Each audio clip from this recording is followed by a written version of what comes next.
Hello guys, today is our second day here in Taipei, Taiwan. And gusto ko muna i-appreciate nyo tong outfit ko dahil ako ganda-ganda ako sa outfit ko today. For today's vlog is pupunta tayo ng kabilang hotel, which is lilipat tayo ng hotel dahil one day lang tayo dito sa may 5-star hotel na to, and lilipat tayo sa may Just Sleep, Ximending. And after nun, pupunta naman tayo sa may Chiang Kai-shek Memorial Hall, which is dapat pinuntahan na namin kahapon pero dahil pagod, ayun, hindi na namin napuntahan. And after nun, pupunta kami sa pinaka-favorite ko ng napuntahan ko dito sa Taiwan, which is sa Wulay, Taiwan. And doon yung favorite kong cafe kasi may view siya ng waterfall and may night market din siya sa pagkakatanda ko. So, ayun, simulan na natin tong adventure na to. Kaya tara, let's go! Okay, and if tatanungin niyo kung paano pumunta sa Ximending area from airport, ayun, sumakay lang kayo ng Purple Line going to Taipei Main Station. Yan, alam niyo na yon, panoorin niyo na lang sa previous vlog. Tapos from Taipei Main Station, sumakay lang kayo ng Green Line papunta sa Ximen. Tapos ayun, paglabas niyo doon, nakalimutan ko kung anong exit pero papakita ko na lang sa inyo mamaya. And paglabas nyo doon, nasa na kayo, pedestrian na rainbow, and ito talaga yung tourist attraction doon sa may Ximending. Malapit lang yun sa night market. Nandito na kami sa may Ximen Station and mag-exit lang kayo guys sa may exit 6 kung gusto nyo makita yung pedestrian na rainbow. Oh! Eto guys, nandito na tayo sa Ximending area sa may pedestrian. Ayun! Kita nyo na siya. Kita. Ayun na siya. Oh. Eto, pag nakita nyo na yung H&M, eto na yung sa tapat lang ng pedestrian na rainbow.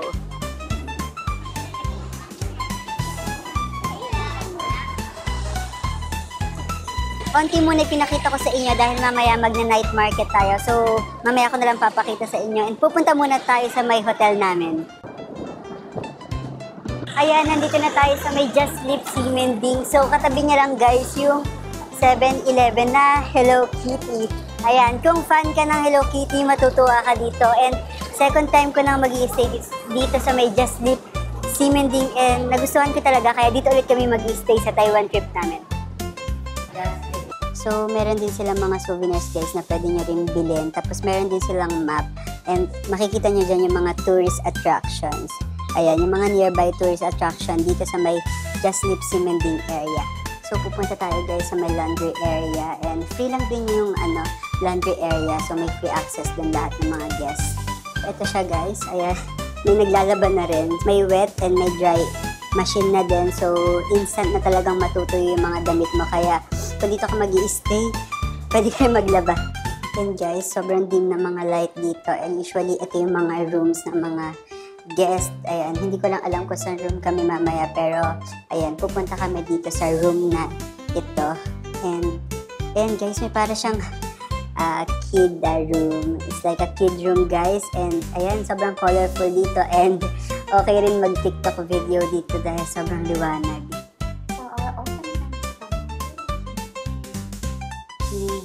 So ayun guys, meron din silang mini gym dito, pero ayun, hindi siya tulad ng sa Wellspring na may mga machines for back, for legs. Downside lang talaga if gym rat ka, hindi ka ganun mag-i-enjoy dito sa may gym na dahil mahilit lang siya. Pero okay na rin dahil minsan lang naman mag-stay sa ganitong hotel.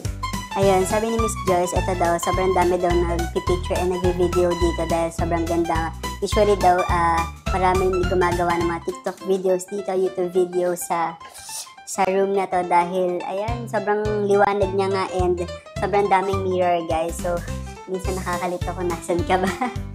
Ito guys, nandito na ako sa room namin and sobrang na-miss ko tong hotel na to dahil nagandahan ko talaga mag-stay dito last time. And ito, yung room namin today is, ayan, 2 double bed para yan sa family ko.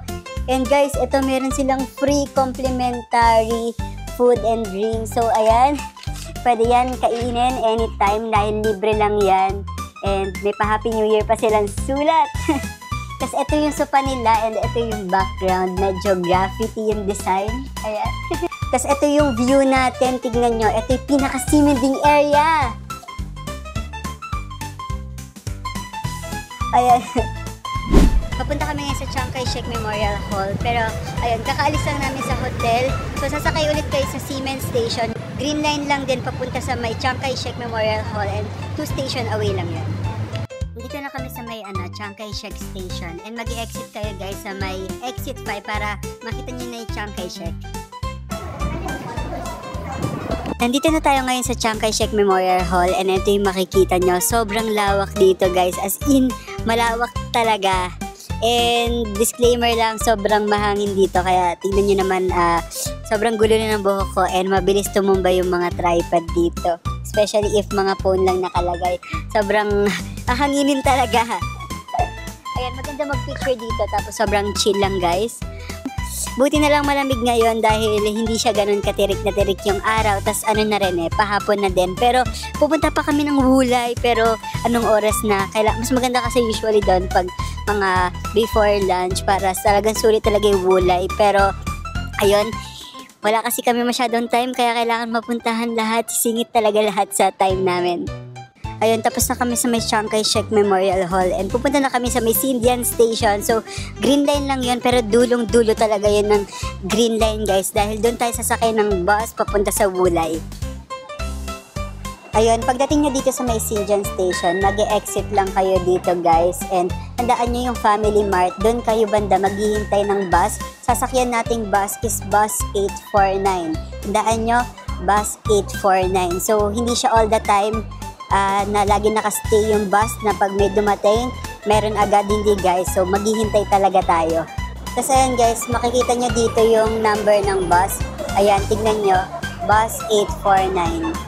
So, ayan siya guys, bus 849 po yung sasakyan. Bus 849.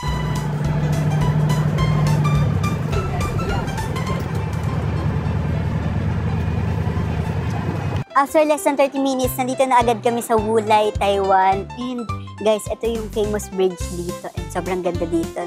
Maganda mag-picture dito, pero kung malulain ka, good luck na lang sa'yo. Ito yung bridge guys, tingnan nyo. Ayan siya.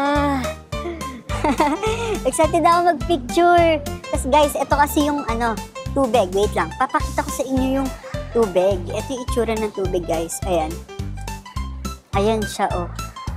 Ayan, tas ito yung pinaka-bridge. Akyat tayo papunta sa taas, guys. Guys, sayang, bawal pumasok ngayon dahil makikita nyo naman, ayan, may bumagsak na kung ano man yan sa bridge. Mas okay na talagang hindi natin i-push kahit patago tayong pumasok kaysa madamay pa yung sarili natin or baka mahulog pa tayo sa bridge na yan, baka biglang kumaglas. Ayun, papunta na kami sa may market, tapos pupunta rin kami ng waterfall, guys. Kasi yung cafe kasi doon, makikita mo yung waterfall, kaya maganda yung view doon. Tsaka yung cafe doon, medyo pricey lang, pero worth it naman kasi talaga yung view, kaya pupuntahan pa rin namin. Ito, nandito na kami sa market sa Wulay, and marami kang mga mabibili dito, mga foods, mga pang souvenir, ganon. Ayun, tapos bumili kami ng sausage, guys. Ayun, titikman namin kung ano yung lasa.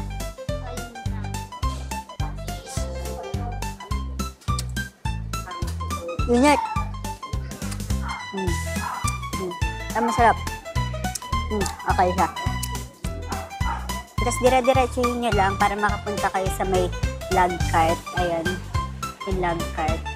Wulay log cart. Wulay log cart. Ayan, makikita nyo yung sign. Tapos akyatin nyo lang paakyat. Ayan, sarado guys. Nakalagay, Wulay log cart need maintenance once per month. So, ayan, nasaktuhan na January 7. So, ayan, hindi ko alam kung saan kami pupunta ngayon. So, sayang yung punta sa Wulay. Ang daming nangyari hindi pwede puntahan. Ayan, magta-try kami ng mochi. How much? 120? 1 box? Okay. So, ayan guys. 120 for 1 box. Tapos ayan, makikita nyo talaga na bagong gawa yung mochi. Ayan, mga naka-gloves pa sila. Tapos ito yung mga ingredients ng mochi. Oo, nakikita nyo guys. Pero ayan, tikman natin. Ito mukhang, ito. Butter? Butter? Peanut butter? Ayan guys, the moment of truth.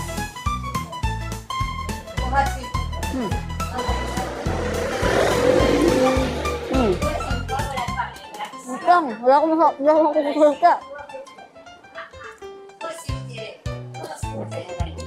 Ayun guys, masarap yung nakuha ko. Lasa siyang peanut butter. Tapos ito, merong isa. Nakain na, pero tikman natin.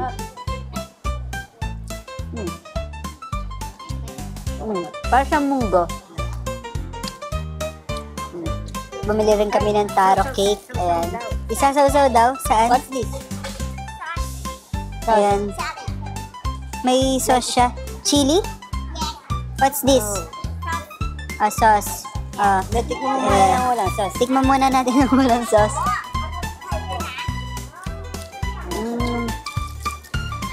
Hindi ko masabi. Parang kasaba. Parang kasaba lang siya na plain. Wala siyang tamis, ganun. So, kakaiba siya kasi chili ilalagay. Tapos, try mo to. Yung kulay itim. Pero parang yung ano, tawag doon. Kamote, parang gano'n. Kamote nga. Siyempre, taro. Gabi yan eh. Gabi yan eh. Taro with spicy. Wala, lagyan mo ba? Taro spicy. Try mo. Sarap. Libre ba yan?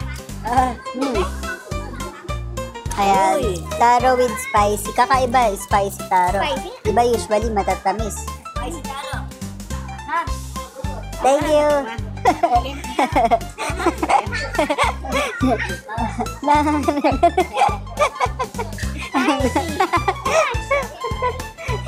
Nangangan siya. Hindi ko lang alam kung every ilang oras dumadating yung bus, pero ang alam ko hanggang 7 or 9 p.m. ata yung last trip ng bus nito. Papunta na kami sa may Simending Night Market, guys. Kaya kung mahilig ka sa mga night market, sobrang perfect talaga if magbubook ka ng hotel dito sa Simending area. And ito lang, sobrang lapit lang ng hotel namin. Ayan na. So, talaga mga 3 minutes lang na lakad, nandito ka na.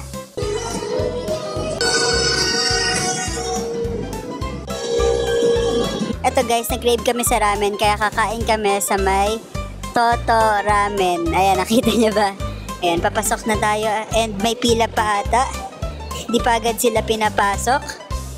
Medyo maliit nga lang yung place nila guys, kaya hindi lahat agad ma-accommodate.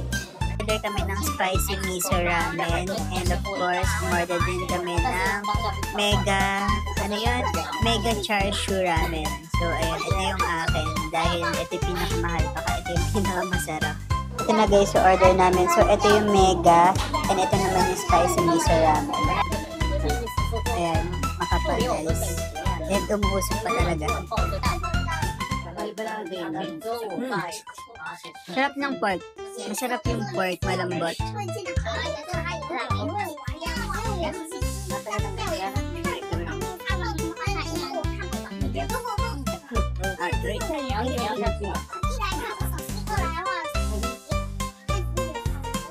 Okay din tong mega guys, kaso iba pa rin talaga yung standard ko dun sa may ramen na natikman sa Philippines. Nakalimutan ko yung pangalan. Yung talaga yung the best ramen na natikman. Natikman natin yung miso. Miso soup, spicy miso soup. Sarap. Mas masarap yung sabaw niya. Ayan, famous na milk tea dito sa may Simending area. And sobrang haba talaga ng pila dito. Ayan, pila yan guys. Sobrang haba ng pila. And makikita nyo dito na sobrang fresh na ginagawa talaga yung boba nila. Ayan guys. Ay wait lang, pakita ko sa inyo. Ayun, so sila talaga gumagawa ng boba nila. So wala talagang preservative yan. So ayan guys, yung menu nila. Yung bestseller itong 120. Tapos kung gusto niyo ng combo with Xiaolong Bao, ayan, 200 pesos. Ayan guys, try na natin itong milk tea nila. Kahit na-try ko na talaga to dati. Ayan. Nakalimutan ko kung ilang halo to, pero ayan, haluin na lang natin ng kahit anong ganyan. Harap. Sobrang creamy niya guys. Tapos, hindi siya ganun katamis kaya it's good. Oh, ayan guys, ayan yung itsura niya.